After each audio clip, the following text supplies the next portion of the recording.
Now, some time ago, I purchased a Radiacode 101 to get involved in a project with. And that project took several years because of COVID-19 and all the rest. In the meantime, Radiacode have upgraded to a newer model. They were graceful enough to send me a 103. Now, at the time, all I had was this little Radax Geiger counter, and it uses basically a variation of an SBM 20 Geiger tube in here, which I have one I can show you. In here is a Russian SBM 20 Geiger tube. This one is broken. These are basically a protected glass tube, so some of these don't have the brass on them. Basically, when one of these is charged up to a high enough voltage and a radioactive particle goes straight through this, it ionizes it, hence ionizing radiation, makes it conductive for a brief moment, and the counter can go bleep and make a little beep.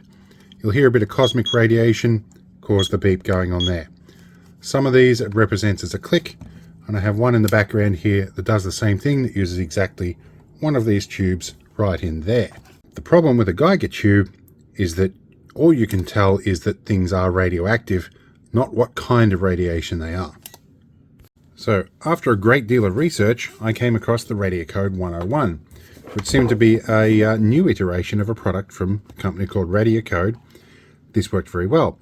This uses scintillation rather than a Geiger tube. Now inside these, there's a little cube, roughly a centimetre square, somewhere behind that. In the link in below, there is a video that shows somebody actually dismantling them that gives you a good idea of exactly what's in there. What I was able to procure, and I had to ship this from the USA, is a LISO scintillation crystal. Now this is a special crystal also used in scintillation counters that will give a little blue flash every time a particle goes through it. Now the intensity with which that little flash occurs gives you an idea of exactly what the energy is of a particular particle going through. So from that, over time, you can count that and come up with a spectrum and give a reasonably good estimate of exactly what kind of material is down there. Let's chuck this under the X-ray machine and show you what I mean when you hit it with a whole bunch of X-rays. Alright, we're out in the shed for the moment. We've got the 101 and the 103 on my wrist, and we've got the old Radax just as a checksum, and they're set in dosimeter mode. We also have a LISO crystal, and we have a tritium gas tube. We're going to see if we can get these things to scintillate under X-rays.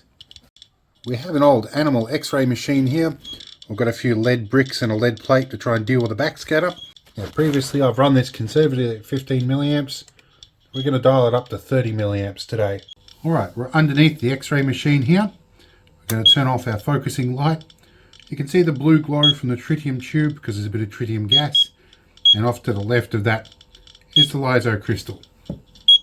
Let's turn off our main lights and expose it.